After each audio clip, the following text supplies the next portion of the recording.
So I've had a bit of a delay in recording things, as someone maybe has noticed. Probably not. Maybe someone looking back will be like, wow, why did Mana stop recording stuff?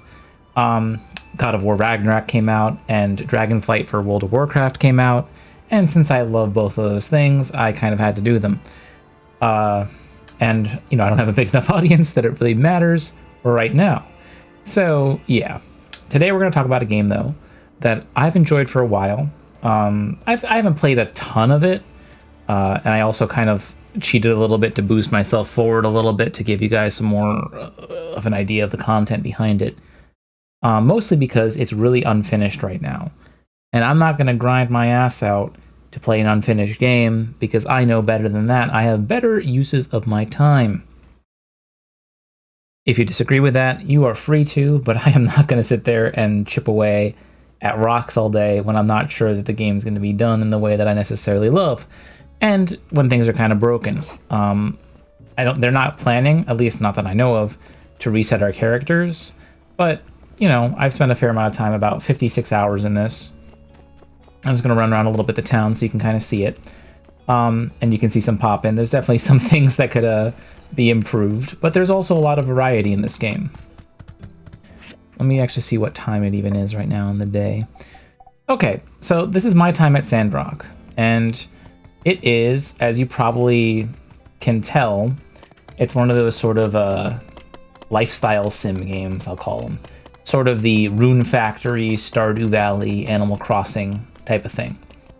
And if you like those kinds of games, I think you'll really enjoy this one. I'm a pretty big fan of Rune Factory. I only really got into Rune Factory 5, so I guess I can't really call myself a huge fan, but I have certainly played quite a bit of it. And one thing I really liked about that game was there was a little bit more of a combat angle, and I'm happy to say this game also has it too, with beautiful animations that work, and it definitely looks a lot better than Rune Factory 5 did. Anything around here I can instantly kill, but I'll show you a little bit of the combat animations. Like, this dagger animation is pretty cool. You have a dodge roll, you have critical hits, you have different styles of weapons. So there's also like a spear. And all these have beautiful animations. There's also guns, which are really powerful for, you know, what you're trying to do. Better not try to shoot at people. And then there's the great sword, two-handed great sword, which has a really cool animation, but is unfortunately a little slow.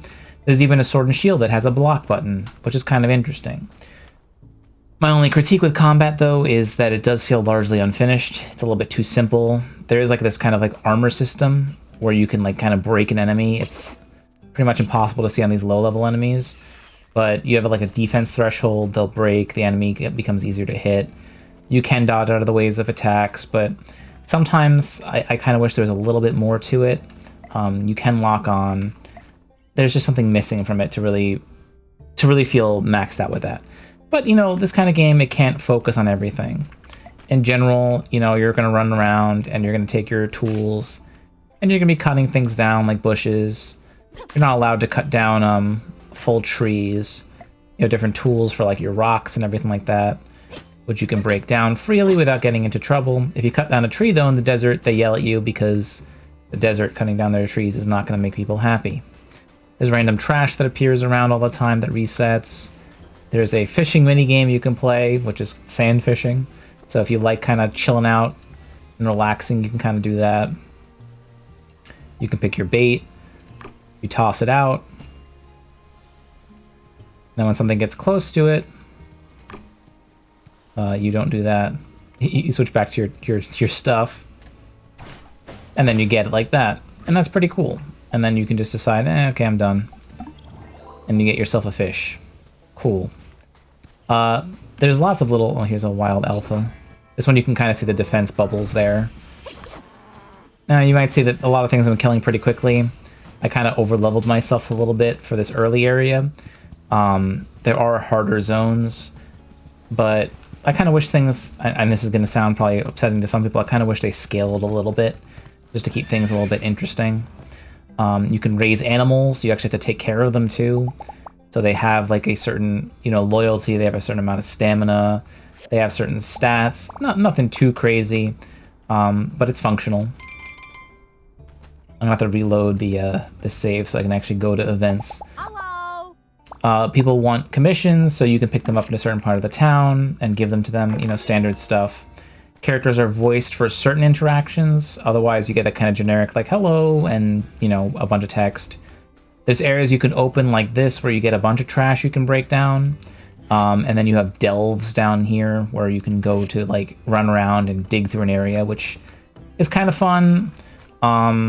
Although I kind of wish they would mix monsters into it. They kind of removed them for those. There are monster-focused, like, kind of like dungeons, like this breach here. And this shipwreck, which is over here, which is a little harder. There's actually quite a bit of map to explore, and you can tell what kind of animals live around by looking at this, like the boxing jacks, which are actually really fun to fight. I like those guys. And ooh, I haven't actually ran over here. This might be a good thing to explore in a second to take a look. But yeah, there's a lot of activities in the town. So let's take a quick look at this, shall we? As I'm running over to go to see this little thing that my reminder told me about, there's a lot of systems here at work. And the big thing is, right now, a lot of it is kind of a work in progress. And you can definitely tell by playing it and looking around. There's things that are still a little glitchy. There's things that I still wish worked a little bit better. But in general, they're pretty forgiving, even with timing. Like, I'm going to go here, and there's probably going to be an event. Uh-huh. Maybe. Hey there, be seeing you. Unless I missed it. Let's see. Oh, I have to go to the research center. Whoops. I can probably get there quick enough. Let's hope. Because I want to learn about what this black box is. Although I'm probably not going to save this file because I want to be able to do some other things in the day rather than walk around and talk about the game. Also talk about romance, because I know a lot of you love these games for their romances, because that's very important. Alright, let's see. Do you have something about this? No, you don't. Research center at 18. Oh, at 18. So, alright, I'm here in the research center. Let's see what happens when the time ticks over. Oh, that's my character, by the way. I like her hair. I was going to make it orange and look kind of like Mana, but I went blue because sometimes I like blue. Yep, very deep. Alright, let's see what happens. It's the time. Alright, he's moving. Let me try to exit and come back in. Sometimes the game's a little bit particular about what it wants you to do. There we go. I think this is going to do something now. Yep. We got started without you. Hope you don't mind. So let's take a look at an event as an example of how these people talk. So, yeah, like I was saying, I've tried everything. Drilling, heat, dropping it off the crane lift. Yes. I don't suppose you have a steel ball on you, do you? Oh, sure, but...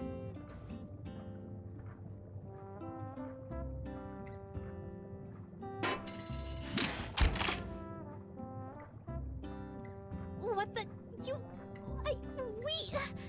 Here's your bar back. Thank you, Director. Whoa, look at all this old stuff. And there's a letter.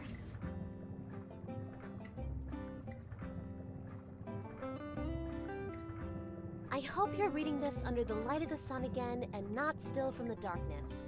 It's been 60 years since that event, which some people are starting to call the Day of Calamity. I hope this capsule can travel through time and show that whatever happened, there was some warmth in these dark times. Wishing you luck and a bright sun, Hicks. By Peach! It's a time capsule from the Age of Darkness! From right around the time of the first builder, Victor! What are the odds of us finding this? Wow. And everything here is preserved perfectly. What do you want to look at? Let's look at the handbook.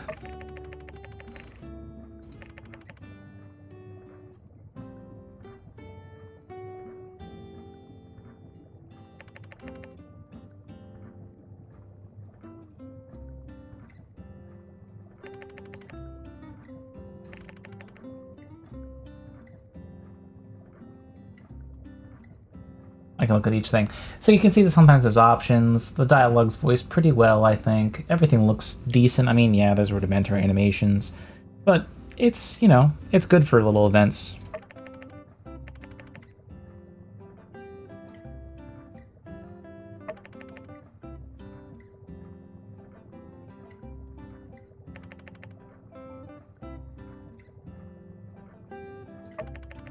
Oh, I already read that.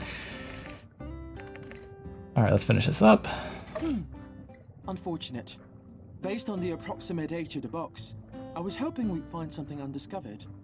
These are all objects of interest, but I'm afraid none are particularly unique. This letter has a bunch of stuff about gangs and hurting people.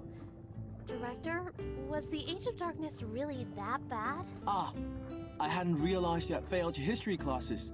How surprising. Allow me to enlighten you. Yes. In fact, this letter is rather tame in its descriptions. In the first 50 years after the Day of Calamity, the surviving population were lucky to locate even one proper meal per day, resulting in desperate panic and constant tribe-like warfare over resources. In combination with the poor nutrition, poor hygiene, and lack of sunlight, which led to various physical ailments and illnesses, the result was the lowest average life expectancy in human history. All in all, the era is quite suboptimal for research, and I, for one, am rather glad to exist currently. Gosh, that sounds so horrible!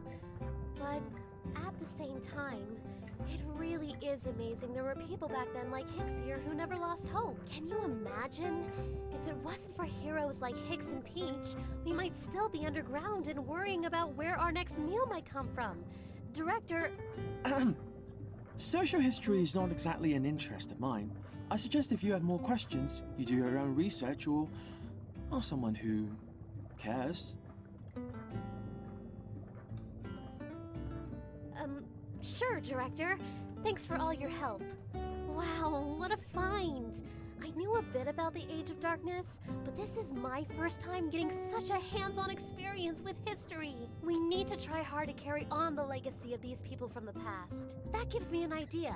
Say, why don't we make our own time capsule? It could be our chance to contribute our knowledge and experiences to the people of the future. Director, could you draw us out a... No. Fine. I mean, it's just a box. How hard could it be to come up with a design? Why don't you let me figure out what it's made of, and I'll send you a diagram as soon as possible.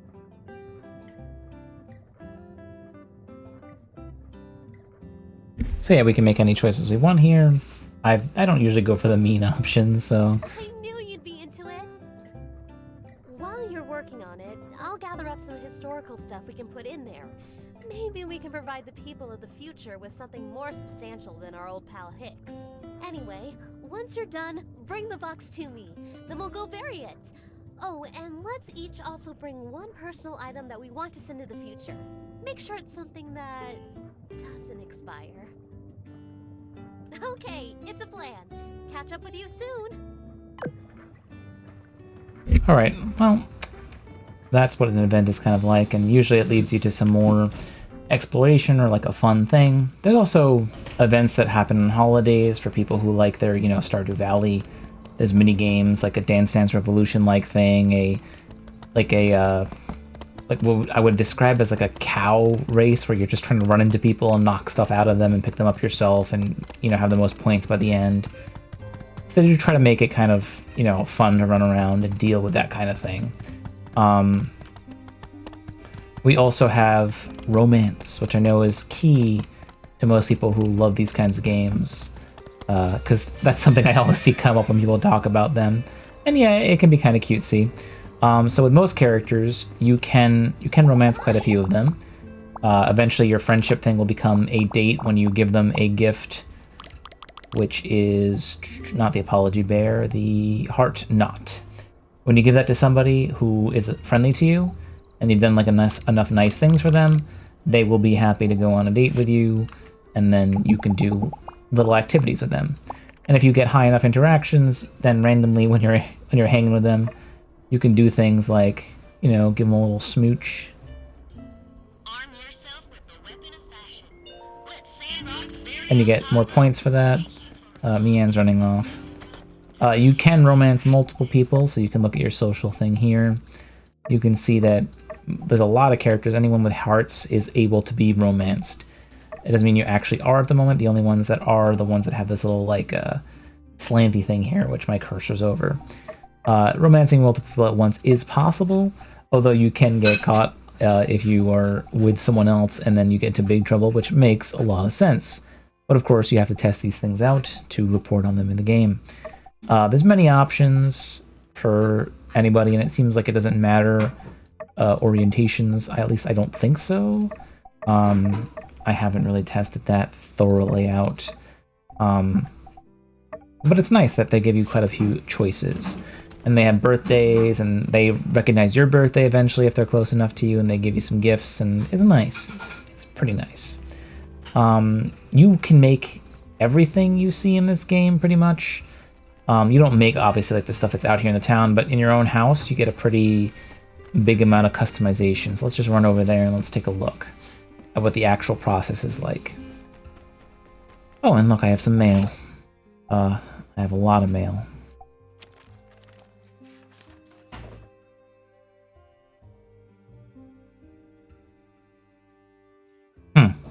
There was a quest for this that automatically failed for me. I wonder if that was supposed to fail.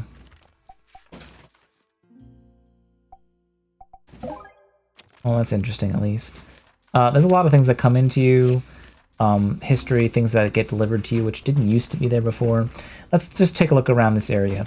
Now, one nice thing you can do is, when a sandstorm comes in, you can actually install a sand wall, which is kind of a cool, like, environmental protection. I like that they bother with that kind of thing. You have farming that you can do, where you can plant things and not cut them with a dagger. You have options to, of course, put new ground down. There's different types of ground you can put down. For example, there's like biocrust, which you unlock later, and I don't know if there's more stuff later. And then there's just straw. There's methods for doing this, and then, of course, you have to keep things watered, so when you see that things are in need, you can run around and just give them a little refill. Like, these things are very low because I haven't been tending my garden very well. I've been a little bit lazy on that. There's random things you can place around. There's your commissions, which you can put here or pick up from a separate area. There's just random stuff that you can collect like this, which you can plunk down. Again, this is random, although eventually I can put some pets in here once I unlock more of them. You can raise animals and harvest materials from them, and they do get bigger as they go along. Like, you can see some of these rabbits are a little bigger than others. And these guys, they used to be little babies, and now they're kind of fully sized. You have different mounts with different, speeds and endurances, which can be kind of useful. You got to keep everything powered with water, or eventually you make a tool which powers everything with fire by burning things inside of it. And then there's all kinds of tools. You can recycle things in these civil recyclers.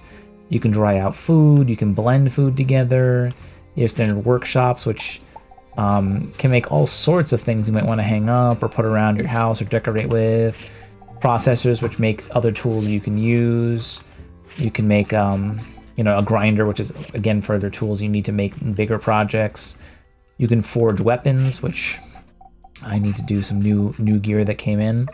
You tend to get held back by certain equipment that you won't be able to get for a while. So, for example, there'll be like certain bars you can't find yet at certain progression points. At least that's what I've discovered, and that makes it a little difficult.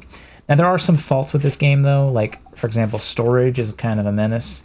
It doesn't automatically draw things out of your storage. So when you want to craft something, you have to have it in your inventory, and that makes it a huge mess.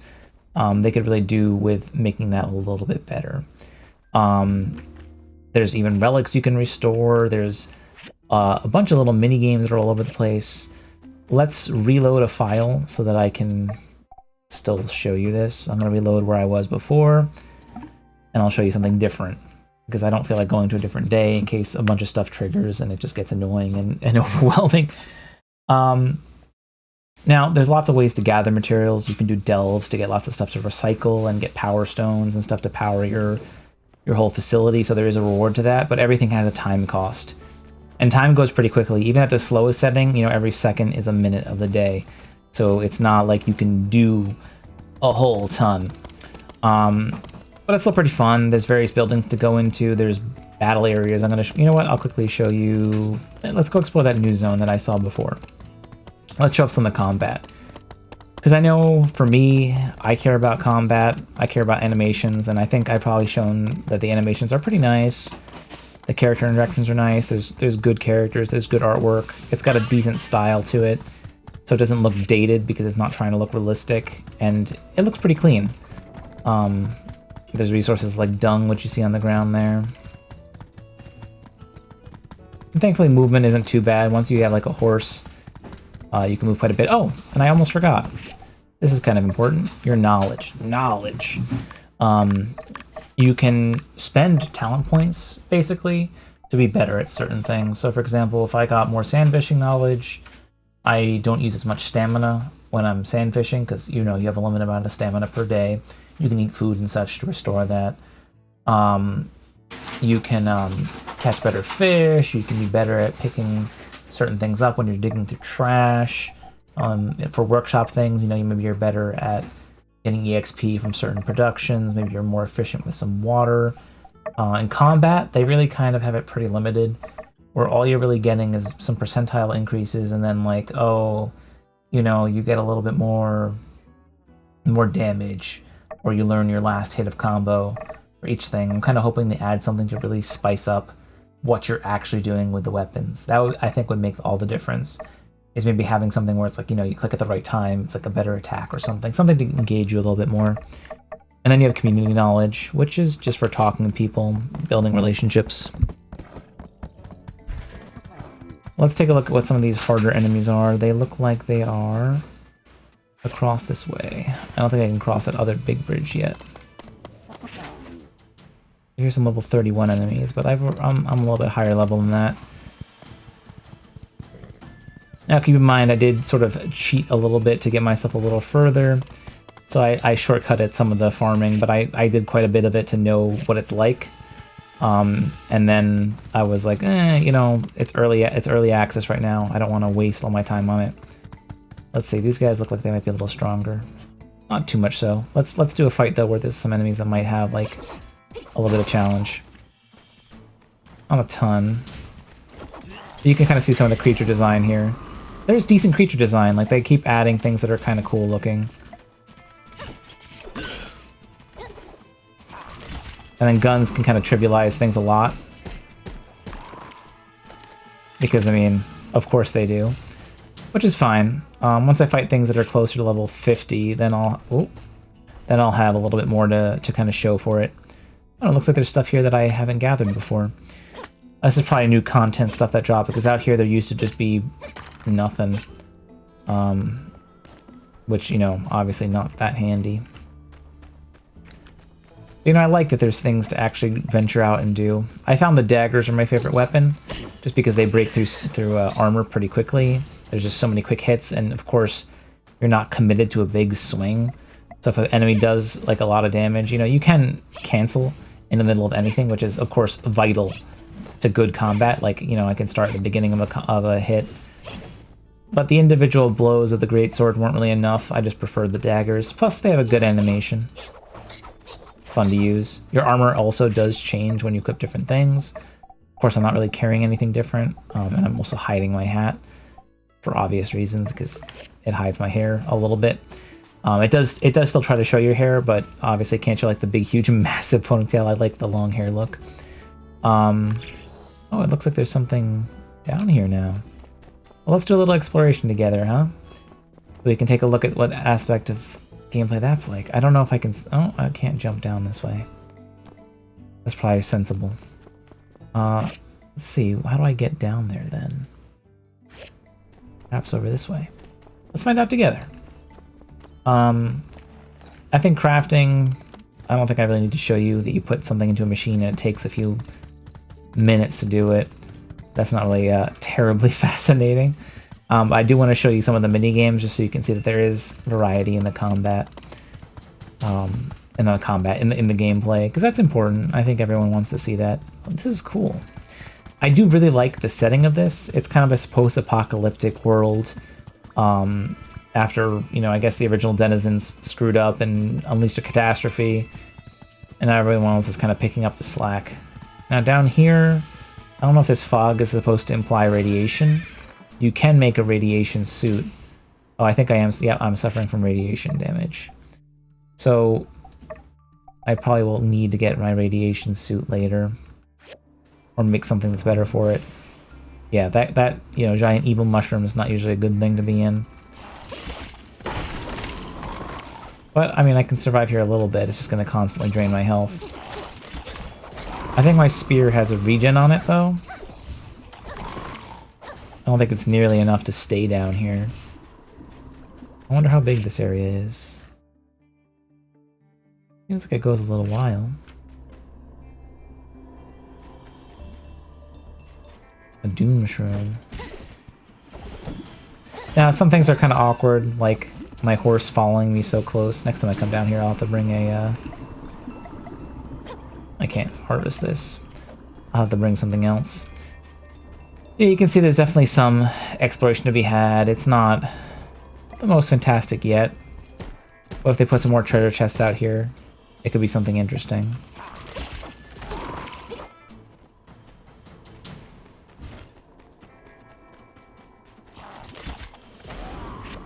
There could be some important structures here for later.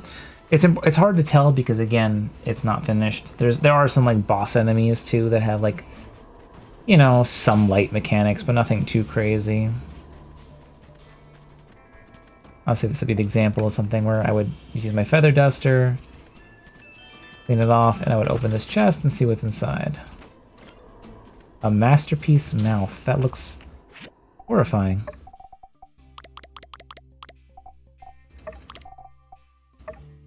Yeah. When you hang up paintings in your house, it also gives you some stat bonuses, which is kind of nice. I do like that feature. Okay, let's reload because I don't really want to die out here. That's not really necessary. Let's reload an old file and let me show you some like examples of like some of the mini games that exist, some of the things you can do, how they vary it up.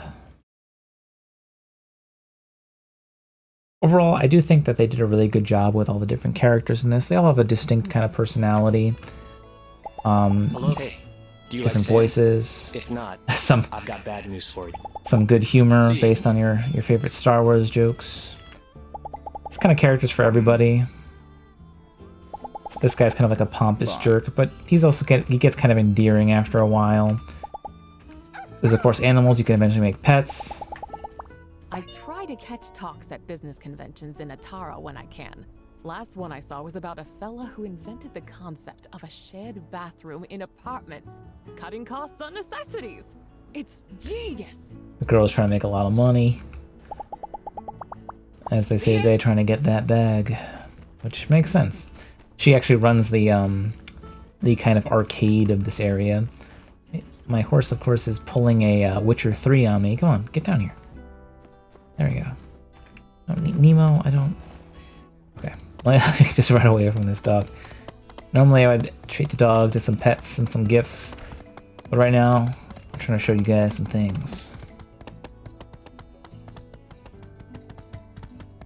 The town itself isn't like massive or crazy. You get pretty used to it pretty quickly. And again, you can always check the map. There is definitely a lot to explore, but this is the full map. I'm just stopping in here, you can see. It's not like there's too much. It does take you some time to get around, but there is a fast travel system. So you can use these little stations, which are right here. These guys, and they'll take you to different locations that have the little shicky train, like the train station and the Gecko station. These are Yakmel stations. A wagon picks you up and just deposits you where you want to go. This arcade used to be a lot smaller, but now it's bigger because you can actually, you know, make it improve. I wonder if I can take this over him. So you have some simple games like this. Like, it's not terribly exciting, but you can get points for it. And you can unlock armor and other things by playing and getting good at it. There's other games here like this one, which I am not quite good at.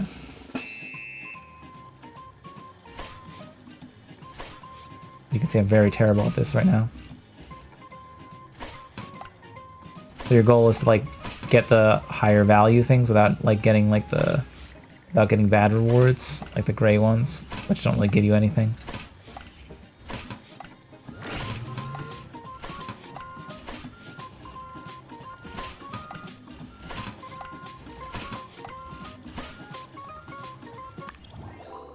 That one's not really my forte. And then there's some more involved games, which are a little more interesting, and then I'll show you like a sand race, and then I think I'll stop there so you can kind of enjoy. Now, usually I play this with a partner on one of like the date event things, but you can play it solo. And it's just a traditional whack-a-mole, so they do involve your character and other things. there's little bonuses that pop up too. Some of them have these clocks, so you can stop time. Get a lot of points. As you can assume, hitting the helmets, they take 2 hits. Sometimes they escape. When you hit enough things, though, you get a power-up. You see that little cube meter there, and then you can do a spin. And you get a lot of free damage on things like that. Pretty cool. Nice to show that there is like some variation there. And then they really do, they do try to keep like shaking it up on you. Let me go to a different area here. Let's take a shortcut there because I don't want to go all the way. Plus then you can see the animation for this. You can skip these cutscenes if you want to. They're very small though. I don't see the reason to. And they're nice. They have some personality, some charm to them. Let's go ahead and do a sand slide. I won't bother to show you the dungeons. I mean, you know, maybe I'll show you like a brief look at them. They do change up the environments. They do a good job of making it feel like a different bit of, you know, content. You can also use like these little jetpacks and the scavenging ones, so that it's easier to like pick stuff up, and it's kind of fun like that. But look at this one. This is a pretty good example of how some of the minigames can be more involved. I don't know if I have a pass. Let's do collection.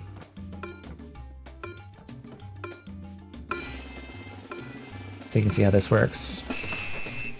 And yeah, this is a full-on... Oh. Kind of racing thing. Of course, if you're not good at these, then you're gonna have a rough time. Oh, I missed that. I haven't done a lot of this, so my skills definitely vary, and it's not easy to control either. So keep that in mind. I would say that this is one of those things where like I kind of wish I had a little more control. When you hit things dead on, it's not too bad to get the jumps, but it can be hard to kind of reorient yourself. Like I'm holding right the whole time here, and I'm just gonna still hit that. You have to plan quite a bit ahead, which is reasonable.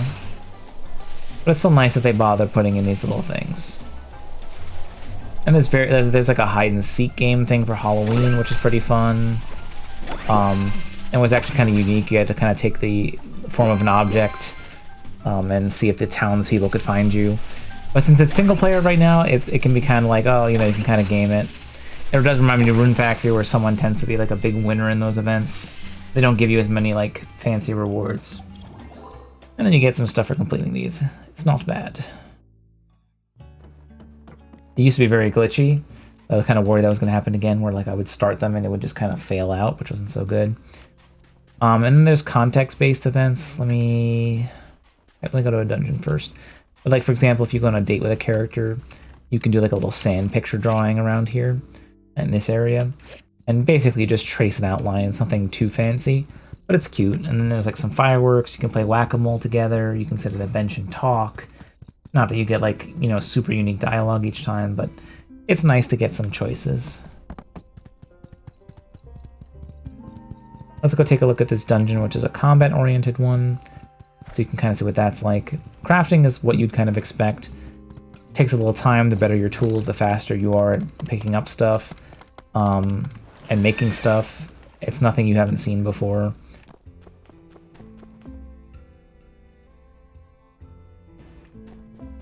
Alright, let's take a look here.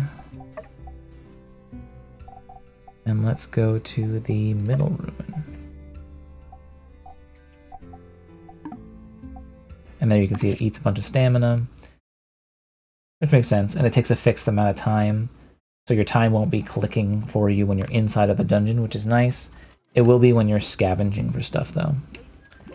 And they usually have things you can collect at a vendor. They give you some buffs. There's some gear you can get. I already have some of the better gear, so I don't need that. I can blow myself up immediately. And you can see this is getting, you know, kind of high energy, a little claustrophobic, but it's good to kind of see. Now, I think the lock-on system is a little better to play with, but there's still kind of a floatiness to the combat that doesn't quite feel natural.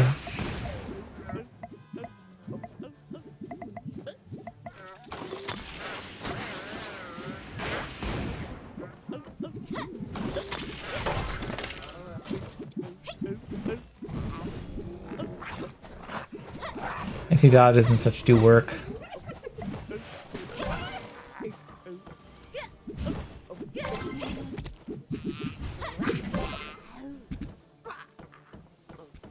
And then there's chests you'll find as you go through the adventure, which usually gives you tokens, which you can turn in for better gear for combat, which makes sense. You get better combat gear for doing combat. Now, if I was closer to the level, it'd be a little bit more involved.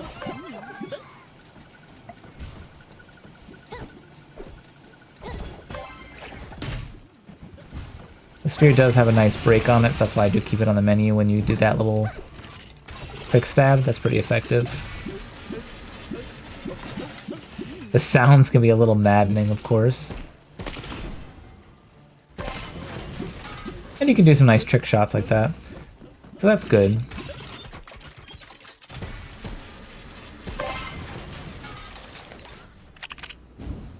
Of course, it does take a bit to maintain like ammo and such.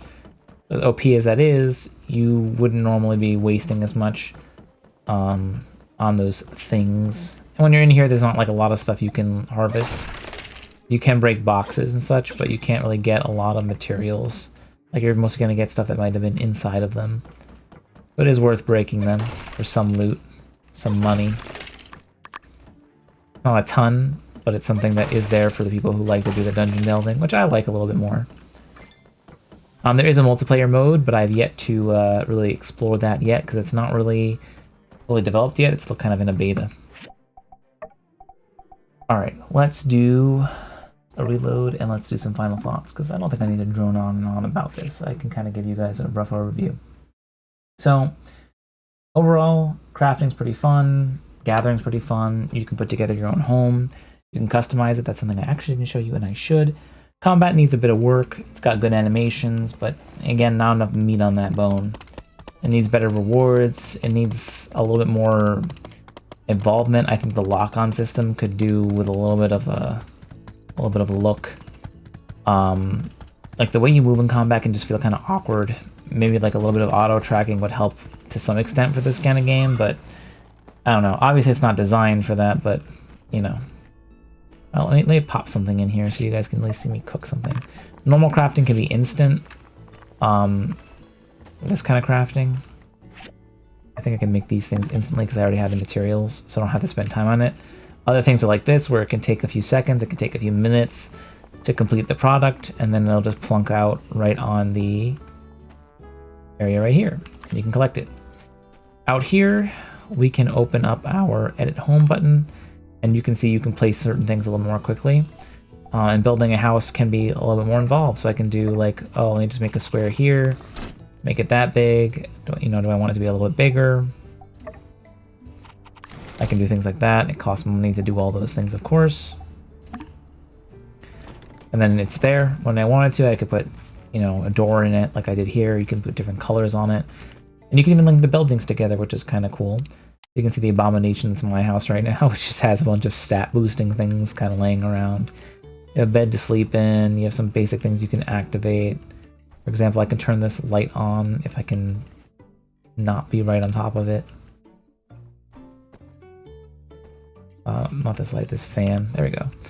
You can do things like that. Not that that's necessary. You can put display things on shelves. You can build stairs that go up. You can put some paintings down, which some are cute, some are nice. You can decide where doors go. You can create really badly positioned stairs like me. And then yeah, like, it's nice that you can have some customization. I haven't really played around with it a ton because, again, it's early access.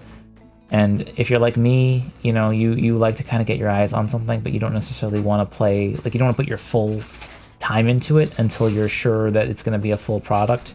I'm pretty sure this is going to become a full product. I just don't want to spend like 1,000 hours on it, doing everything to the max, and then when it comes out, be like, oh, there was a bunch of other cool stuff I could have been doing.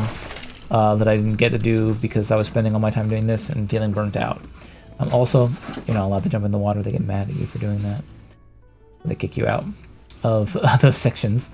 There are little town rules, which is nice. It helps make it feel kind of alive. I think all the characters generally have some degree of personality, but you can tell that it's very early access with the unfinished talents. And also when you look at social, you can see there's commentary like this character is still being developed. And there's characters who haven't even like come back, so we've seen like them once, and then they haven't returned. There's characters I still haven't met. So there's a ton of stuff going on here, but I do like that it's all pretty involved. So that's gonna be it on my review of this. I think it's worth your time. I think it's worth looking at if you really like the Rune Factory style game, if you like the Stardew Valley kind of game. This is really well put together. The setting is nice, that post-apocalyptic world where you're a builder and people need you. It's kind of fun. Who doesn't like a Western? I mean, we haven't had a lot of good Western content in a while, so it's kind of cool to get that sort of feeling, that frontiersman thing going on. You know, they have different holidays, they have different fun mini games and events. The characters are all pretty likable. I think it's well worth your time, but I would wait until it's fully out. All right, that's it.